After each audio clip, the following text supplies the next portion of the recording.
워시 투자를 뭘 하지? 라고 생각하는 건 약간 저는 연준 의장 후보로 나오던 사람들 중에 그나마 제일 정상적인 사람이다라고 최근에 들고 나오는 논리가 굉장히 저는 해괴하다고 생각하는데요. 그 해괴하다는 생각을 왜 그러면 하게 됐을까? 케빈 워시는 비트코인 자체에 대해서 어떤 뭐 굉장히 적개심을 갖고 있는 혹은 굉장히 팬심을 갖고 있는 사람이라기보다는 달러가 계속해서 밀어 올려질 가능성이 있지 않나 보고 있는데, 그렇다고 하더라도 누가 저한테 내기하라고 그러면 가지는 않을 것 같고 쿠팡의 그런 약을 파는 행동에는 넘어가지 않았으면.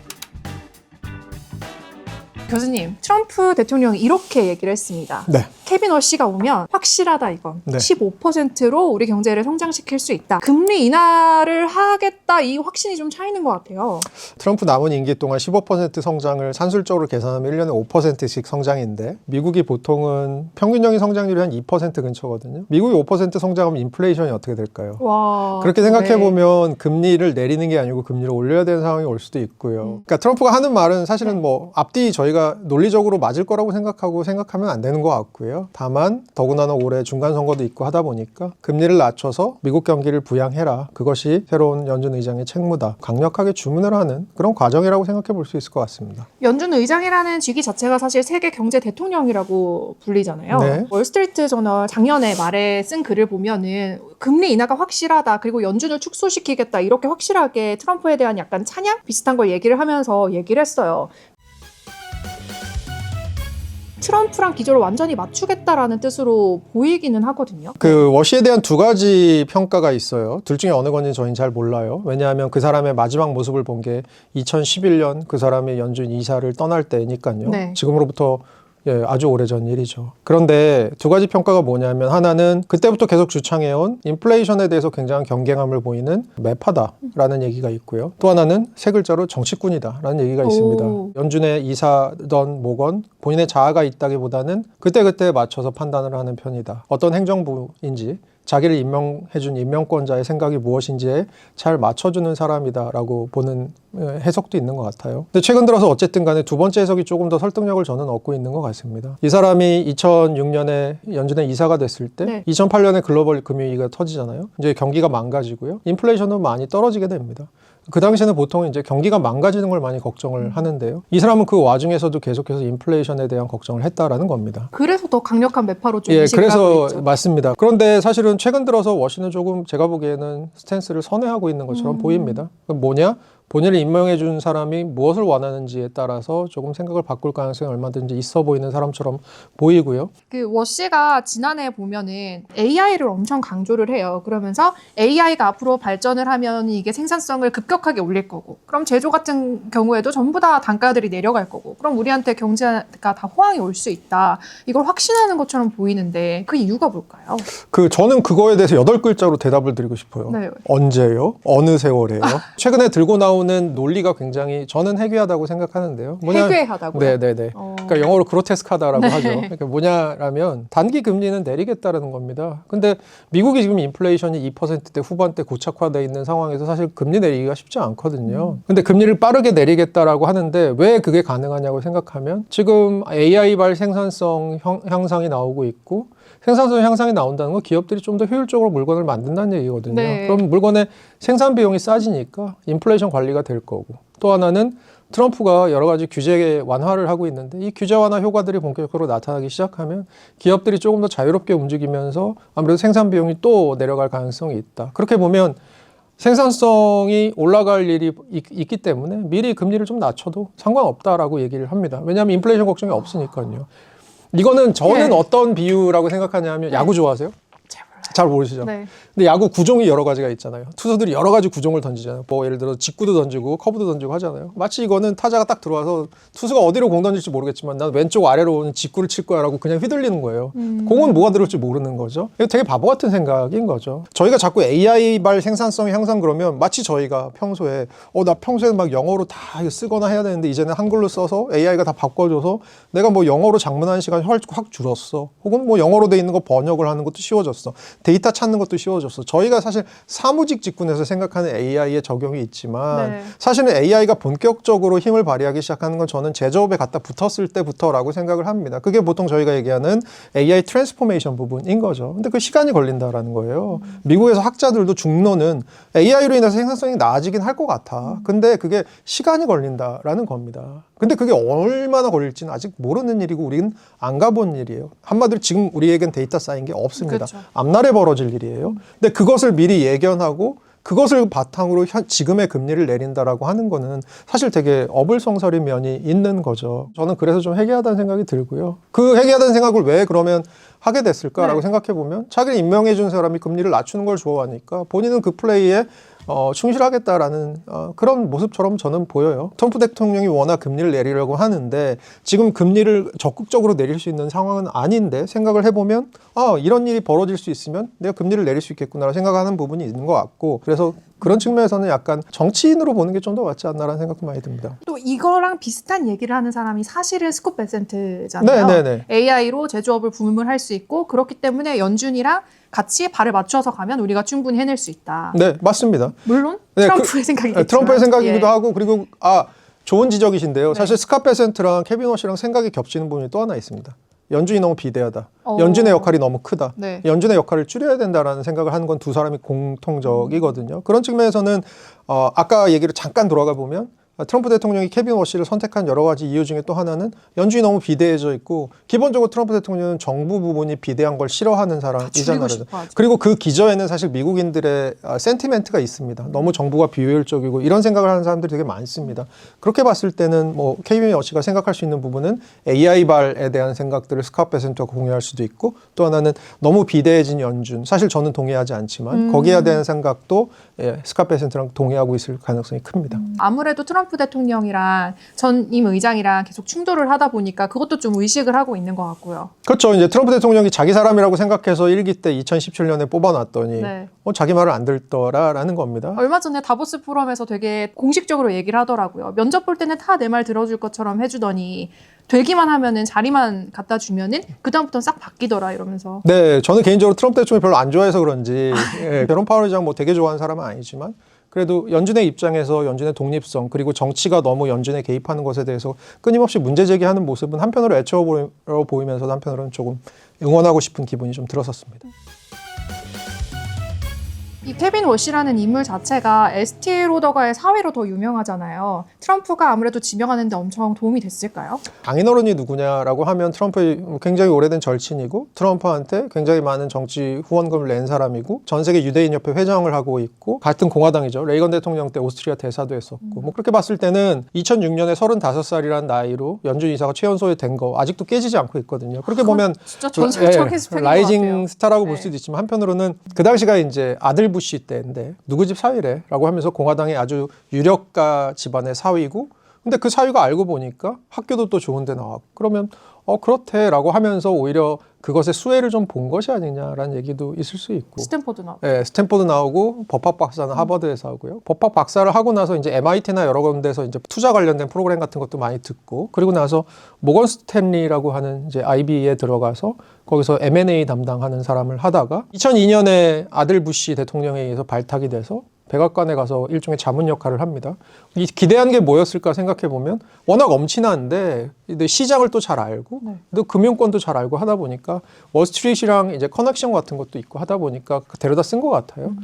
어떻게 보면 굉장히 좋은 학벌과 압축적인 경험. 우리나라로 따지면 좋은 학교 막 졸업한 다음에 청와대에서 몇 년 근무하고 바로 한국은행 금통위원관 그런 케이스라고 생각하시면 되는 거죠. 완전 이해가 딱 되네요. 네. 케빈 워시가 연준 이사로 있었던 2006년부터 11년까지 연준 의장이 누구였냐면 벤 버냉키였는데 회고록 같은 걸 보면 한편으로는 케빈 워시가 가졌던 월스트리트의 네트워크 같은 거에 굉장히 도움을 받았고 사실은 이거 비슷한 얘기가 뭐냐면 한국은행에도 있어요. 뭐냐면 한국은행을 가보면 되게 재밌는 일 중에 하나가 한국은행 분들이 대부분 약속이 한 2달치가 차 있어요.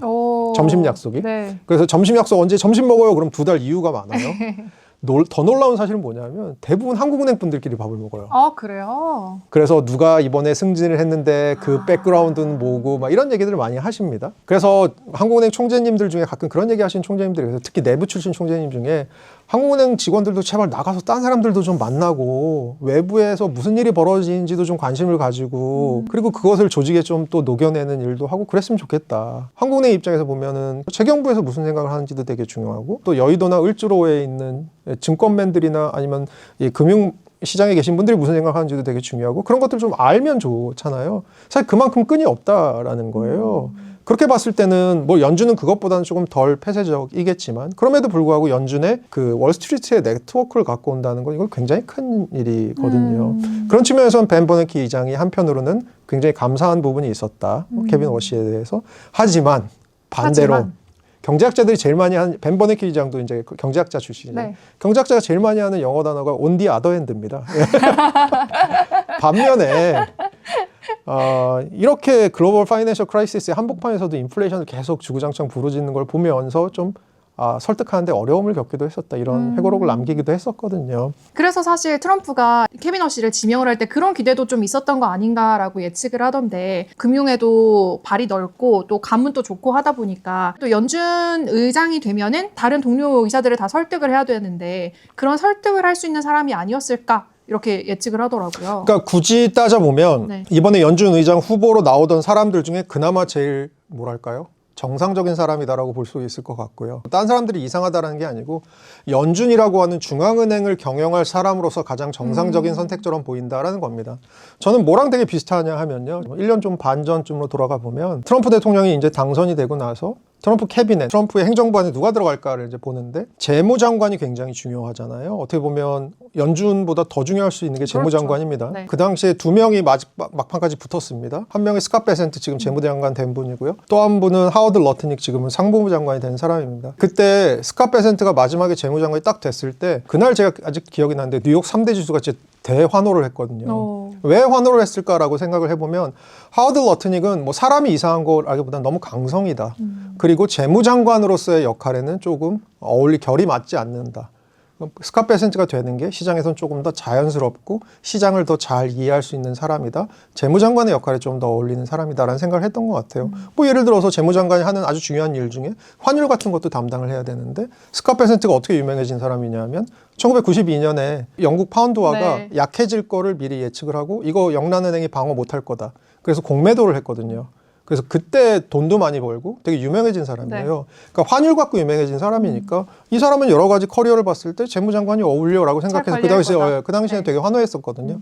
비슷하게 이번에 경쟁을 하던 연준의 경쟁을 하던 다른 사람도 뭐 리더라고 하는 사람도 있고 그 사람은 블랙웰이라고 하는 회사의 CIO, 그러니까 채권 쪽 담당하는 사람이고요. 아니면 케빈 해시라고 하는 국가경제자문위원회 위원장 같은 사람이 있는데 원래 더 유력했었죠. 케빈 해시는 예를 들어서 시장에서 걱정했던 건 너무 트럼프의 꼭두각시야. 그렇죠. 예, 본인의 자아가 없어. 인선할 때도 너무 처음에 너무 강력해라고 하면 오히려 공격이 더 많이 들어오고. 네, 많이 들어오고 시장에서 봤을 때는 아니 그러면 저 사람이 들어와서 앞으로 할 거는 그냥 트럼프가 하라는 대로 할 것 같아. 그러면 연준의 독립성은 더 약해질 거고 이런 것들을 막 걱정했던 것 같아요. 그래서 트럼프 대통령이 아마 케빈 워시를 선택한 여러 가지 이유 중에 하나는 그나마 시장에서 가장 원하는 사람 쪽으로 기울었을 가능성이 저는 있다고 보고 있어요. 마치 하워드 러트닉 때 스캇 베센트 재무장관 중에서 스캇 베센트를 재무장관으로 앉혔던 것과 같은 비슷한 결의 선택이다. 조금 더 이걸 큰 판으로 보면 트럼프의 인선이라고 하는 거는 정치 쪽은 자기 말 잘 듣는 사람들로 쫙 가고 왜냐하면 이럴 수밖에 없는 게 역사 얘기 좀 하면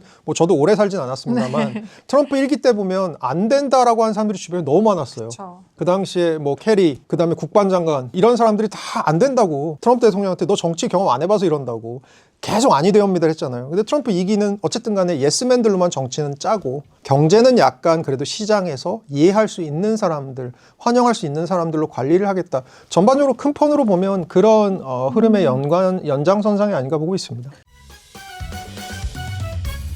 그런데 또 사실 지명된 날 엄청 많이 출렁였어요. 은은 하루 만에 30% 내려갔다가 다시 V자 반등하긴 했지만요. 우리나라 한국 주식시장도 5% 가까이 내렸다가 다시 올라갔거든요. 그랬다는 건 다들 뭔가 헷갈리고 있거나 아니면 이 사람이 지명이 되면서 뭔가 트럼프랑 반목을 할 거다라는 기대, 우려 것도 좀 있었던 것 같고요. 이렇게 왜 갑자기 한 번에 무너졌던 걸까요? 어떤 사람에 대해서 우리가 주목을 딱 하게 될 때, 스포트라이트를 비추게 될 때, 예를 들어 제가 어디에 가서 저를 그냥 누군가가 설명하면 서강대 경작과 교수라고 합니다 하면 이제 제가 소개가 되는 거죠. 네. 근데 얘기를 막 하다 보니까 이 사람이 교수치고는 너무 골 때려 막 이런 게 있는 거예요. 근데 케빈 워시를 마치 제가 서강대 경작과 교수라고 설명하는 것처럼 그 사람을 설명하는 단어가 무엇이었을까 생각을 해보면 매파라는 겁니다. 그러면 그 당시에는 한동안 알려지지 않았던, 한동안 잠잠히 지내던 사람의 트랙 레코드를 예전을 가서 따라가 보니까 이 사람은 아까 말씀드린 것처럼 글로벌 파이낸셜 크라이시스 한복판에서도 인플레이션 걱정했던 사람이네. 그러면 이 사람이 들어왔을 때는 되게 매파적인 정책을 하는 거 아니야? 그렇지 않아도 지금 인플레이션이 미국이 어쨌든 간에 아직 내려오고 있지 않은 상황인데 그러면 금리 우리가 다 내려갈 거라고 생각하는데 거기 제동 걸리는 거 아니야? 그런 생각으로 시장이 좀 얼어붙은 그런 측면이 저는 있다고 보고 있습니다. 그리고 또 워낙 많이 올랐으니까 사실 누가 되든 떨어졌을 거다 이렇게 본 사람들도 있더라고요. 그게 이제 울고 네. 싶은데 뺨 때려주는 격인 거죠. 한번 조정하고 싶은데 네. 그거 뭐 그럴 마침 수도 이때다. 있어요. 그런 것 같습니다. 케빈 워시가 처음에 지명이 됐을 때 비트코인은 왜 이렇게 출렁인 걸까요? 그거는 기본적으로 케빈 워시가 매파인데 네. 기본적으로 비트코인은 뭘 먹고 자라나는 산업이냐면 유동성을 먹고 자라나는 산업입니다. 그럼 유동성이 마를 가능성이 있고 그럼 유동성이 마르면 이거 큰일인데 라는 생각이 아마 비트코인 쪽에는 왜냐하면 되게 리스키한 에셋이다 보니까 유동성이 넘칠 때 오고 와서 리스키한 것까지 와서 비트코인까지 오는 경우가 되게 많거든요. 그러니까 저는 그런 측면에서는 매파라는 속성이랑도 되게 관련이 있는 것 같고요. 제가 그래서 여러 가지로 여기 오기 전에 찾아보니까 네. 케빈 워시는 비트코인 자체에 대해서 어떤 뭐 굉장히 적개심을 갖고 있는 혹은 굉장히 팬심을 갖고 있는 사람이라기보다는 이 비트코인을 포함한 가상자산이라는 게 향후에 달러 패권과 연관이 되고 그래서 달러 패권이라는 걸 지키기 위해서 우리가 이 사이버 스페이스에서 어떤 것들의 에셋을 준비를 해야 되고 지켜야 되는지를 되게 중요하게 생각하는 사람인 것 같아요. 그런 측면에서는 오히려 비트코인보다는 스테이블 코인의 스토리가 훨씬 더 케빈 워시한테는 잘 맞겠네요. 와닿는 얘기인 것 같습니다. 오히려 케빈 워시가 비트코인 업계에 영향을 줄 수 있는 부분은 금리나 유동성 같은 것들이 얼마나 시장에 조절이 되면서 그것들이 이제 자산 시장, 특히 비트코인 시장 같은 데 영향을 줄 수 있는 부분도 있을 것 같고요. 근데 한편으로 생각해 보면 제가 생각하는 걸 시장에서 생각 못 할 리가 없거든요. 네, 왜냐하면 돈을 버시는 분들을 제가 이기기가 힘들어요. 그렇게 봤을 때는 아마 시장에서도 비트코인이라고 하는 그냥 에셋보다는 조금 더 달러 패권과 관련 있는 스테이블 코인이라는 부분 그리고 사실은 약간 여기서 어두운 스토리로 가면 트럼프의 두 아들들이 벌써 스테이블 코인 시장에 들어가서 발행하는 일을 하고 있잖아요. 네. 그렇게 봤을 때는 스테이블 코인, 지니어스법 이런 관련된 것들이 결국은 조금 더 각광받을 수 있는 분야가 아닐까라고 시장도 생각하고 있을 확률이 좀 크지 않나 보고 있습니다. 언제나 보면은 연준 의장이 지명이 될 때 언제나 출렁이는 것 같아요. 버냉키 때도 생각해보면 버냉키 쇼크가 있었고 네. 파월 때도 그때도 출렁였죠. 네. 그러면서 다시 시장이 다시 제자리를 찾아가고 네. 이 사람이 어떤 사람인가를 파악하는 과정 중에 그쵸. 있는 것 같아요. 그쵸. 늘. 시장은 항상 그렇게 한번 아까 저희 초반에도 얘기했지만 한번 조정을 할 건덕지를 좀 찾다가 하는 경우도 저는 있는 것 같아요. 사실 알려지지 않은 것들에 대해서 저희가 너무 겁을 먹는 혹은 그것을 핑계로 한번 시장을 조정하고 넘어가는 경향성들이 있는 것 같아요. 케빈 워시에 대해서도 그렇죠. 5월에 케빈 워시가 실제로 들어오고 나서 어떤 일들이 일어날지 시장은 또 주시하겠죠. 그 와중에 뭐 한두 번 정도의 철렁철렁임들을 겪을 수는 있겠지만 뭐 저는 개인적으로 AI가 갈 바가 뭐 AI 투자라든가 수익성이라든가 이런 부분은 앞으로 조금 남아있는 부분이 충분히 있다고 생각하는 편이기 때문에 네. 그런 모멘텀들이 남아있으면 또 하루 혹은 이틀짜리 쇼크 올라가고 뭐 이런 식들의 조정 국면이 반복될 것 같고요. 뭐 사실 시청하신 분들한테 제가 뭐 그런 얘기를 어디서 딴 데서 드리긴 했습니다. 네. 1995년부터 있었던 인터넷발 붐 차후적으로는 그게 이제 버블이 터지면서 2000년대 초반에 미국 리세션이 한번 오긴 했었는데요. 그때 1995년부터 2000년대 초반까지 장이 전고점 대비 10% 넘게 빠진 일이 12번 있었습니다. 그렇게 많았어요? 네, 많았습니다. 그런데 첫날부터 95년 첫날부터 2000년대까지 딱 그걸 버티고 들고 계셨던 분이 ETF 투자를 했으면 ETF로 들고 계셨으면 12배를 벌었다는 겁니다. 원래 홀딩이 제일 어려워요. 그러니까요. 그 얘기는 지금 저희에게도 시사해 주는 바가 비슷한 것 같아요. AI발 랠리가 가고 있는데 한편으로는 AI에 대한 회의감도 올라옵니다. 그럼 이 둘 사이에 막 싸우다가 약간 더 AI의 회의감이 높을 때는 시장이 한번 또 출렁해요. 그러다가 다시 또 올라가죠. 출렁하고 올라가고 이런 일들이 반복되는 게 당분간 벌어지지 않을까 보고 있습니다. 그리고 그 재료 중에 하나가 케빈 워시가 될 수 있죠. 케빈 워시 시대가 이제 도래하면 그러면 우리 환율은 좀 어떻게 될까요? 우선 그 전에 질문을 하나 드려볼게요. 네. 미국이 원하는 게 강달러일까요? 약달러일까요? 아, 요즘 저 너무 헷갈려요. 네, 헷갈리죠. 네. 근데 그거는 우리 팀장님만 헷갈리신 게 아니고 작년에 이창용 총재, 한국은행 총재께서 말씀하셨습니다. 당신께서 미국이 원하는 게 강달러인지 약달러인지 잘 모르겠다고. 네. 근데 저도 잘 모르겠고요. 근데 이제 강달러면 장점이 있고 미국 입장에서 약달러면 장점이 있는 거죠. 트럼프 대통령은 약달러를 좋아한다고 알려져 있어요. 왜냐하면 어쨌든 간에 달러가 약해야지 미국의 수출 기업들의 가격 경쟁력이 생기면서 그 기업들이 어쨌든 간에 글로벌 비즈니스가 더 잘 될 테니까 네. 그리고 그게 이제 미국 경제를 부양을 하는 역할을 할 테니까 약달러가 좋다라고 생각하는데 단견인 거죠. 약달러의 단점도 있습니다. 예를 들어서 미국의 수입 물가 같은 거 올라가는 부분도 있고요. 그리고 약달러는 기본적으로 달러의 패권이라는 것과 양립하기가 굉장히 어렵습니다. 네. 그렇게 보면 강달러의 속성을 가져야 되는 부분이 있는데요. 1월 말에 그 엔달러가 한번 푹 꺼진 적이 네. 있습니다. 그때 이제 엔화 밸류가 갑자기 확 올라간 적이 있는데 그때 왜 그랬냐면 소문이 난 거죠. 이제 미국의 뉴욕 연은이랑 일본 중앙은행인 일본은행이랑 서로 환율에 대해서 이렇게 얘기를 하기 시작했다. 그래서 마치 1985년에 플라자 합의처럼 미국이 일본 엔화를 한번 확 꺾으려고 한다라는 맞아요. 소문이 났죠. 네. 그거 나고 나서 1월 28일 날 트럼프 대통령이 다음과 같은 워딩을 합니다. 이 약달러는 그레이트한 일이다. 전 그거 보고 깜짝 놀랐어요. 근데 이제 언제나 사고를 누가 트럼프 대통령이 치면 스코 베센트.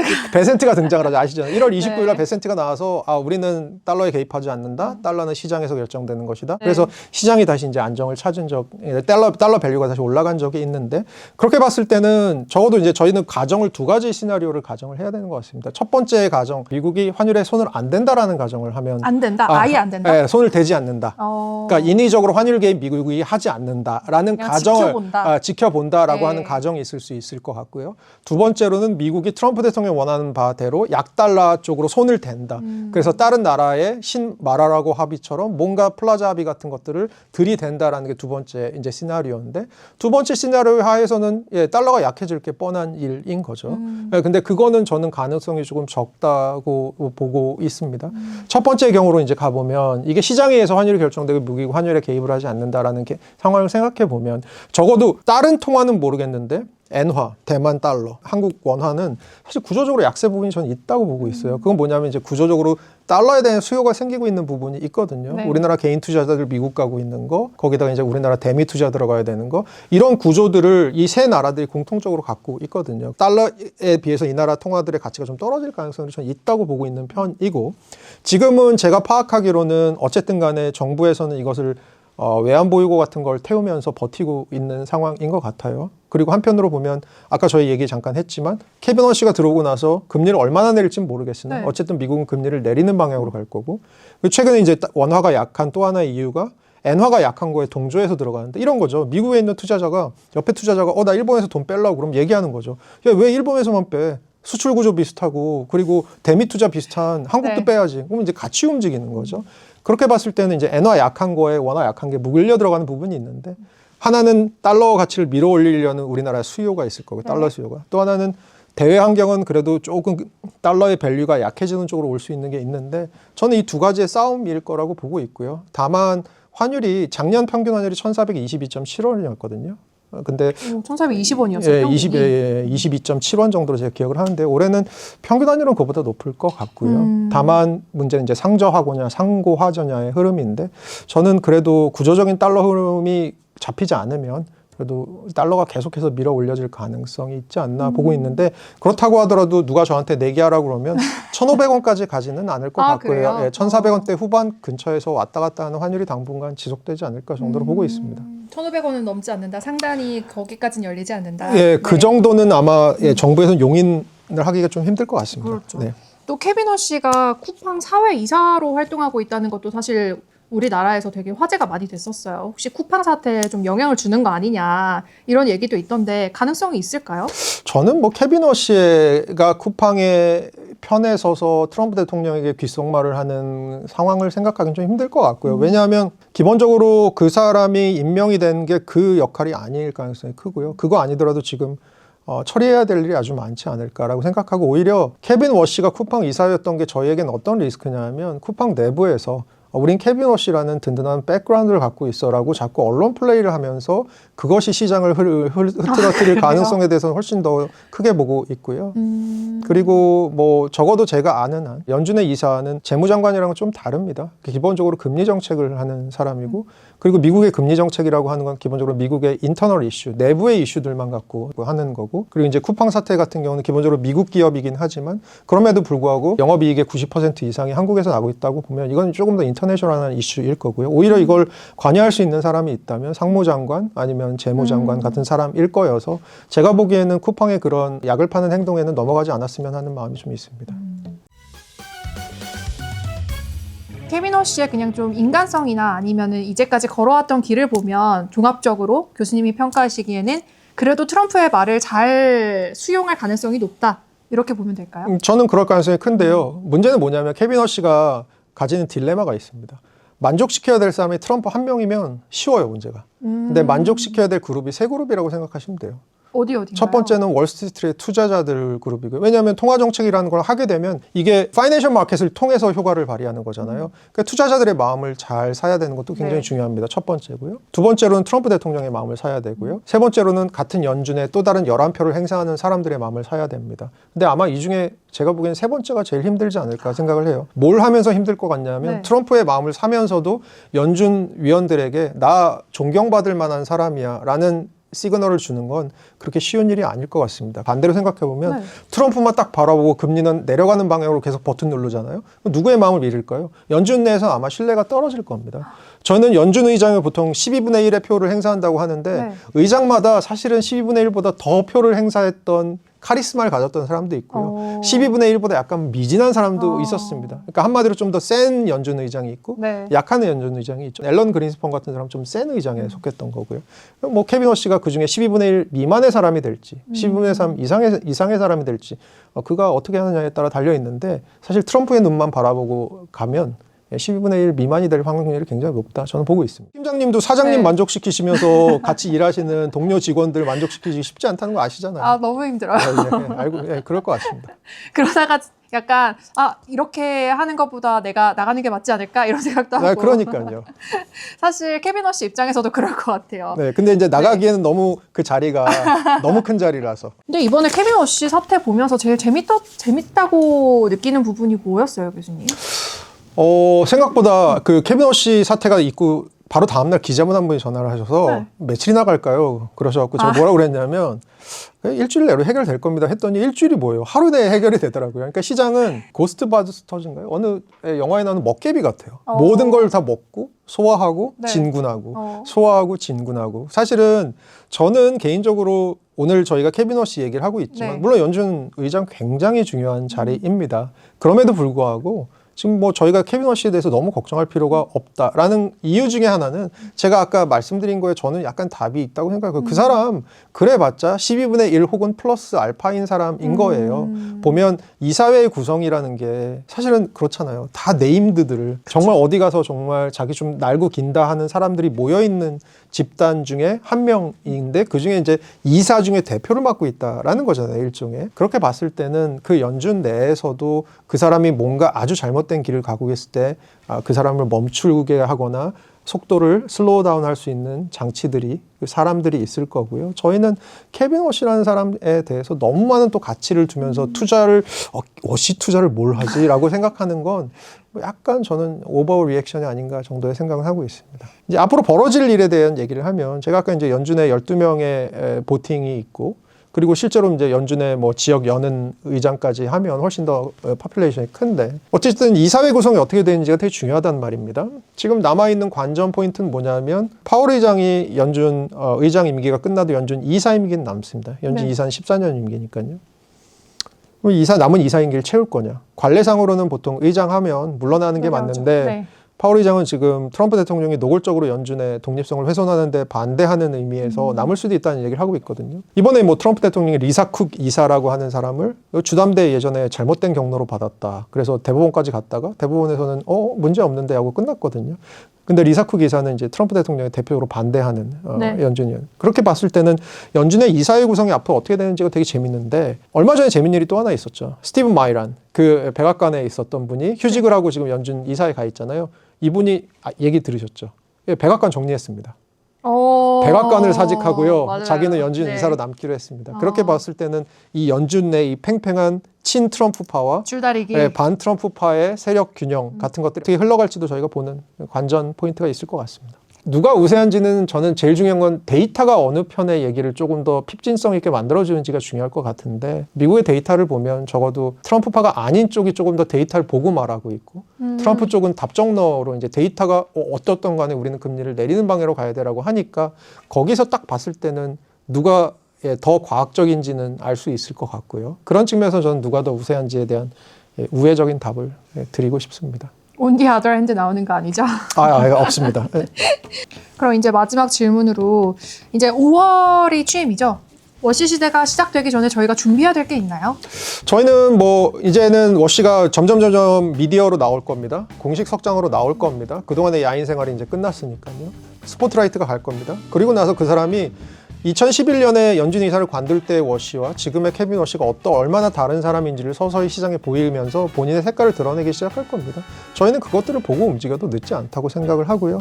제가 아까 말씀드린 것처럼 케빈 워시라고 하는 사람이 연준 내부에서 봤을 때 12분의 1 플러스 썸띵인 사람이고 좀 더 크게 미국 경제를 봤을 땐 재무장관과 여러 가지 다른 장관들이 있는 상황에서의 한 플레이어입니다. 그렇게 봤을 때는 한편으로는 너무 많은 비중을 두지 않으면서도 또 한편으로는 이 사람이 슬슬 자기의 최근 생각들에 대해서 얘기하고 있는 부분들을 트럼프의 정책들과 연관시켜 생각하면서 저희가 준비를 해 나가는 것이 가장 좋지 않을까 생각하고 있습니다. 지금까지 허준여 서강대 경제학부 교수님과 얘기 나눠봤습니다. 감사합니다.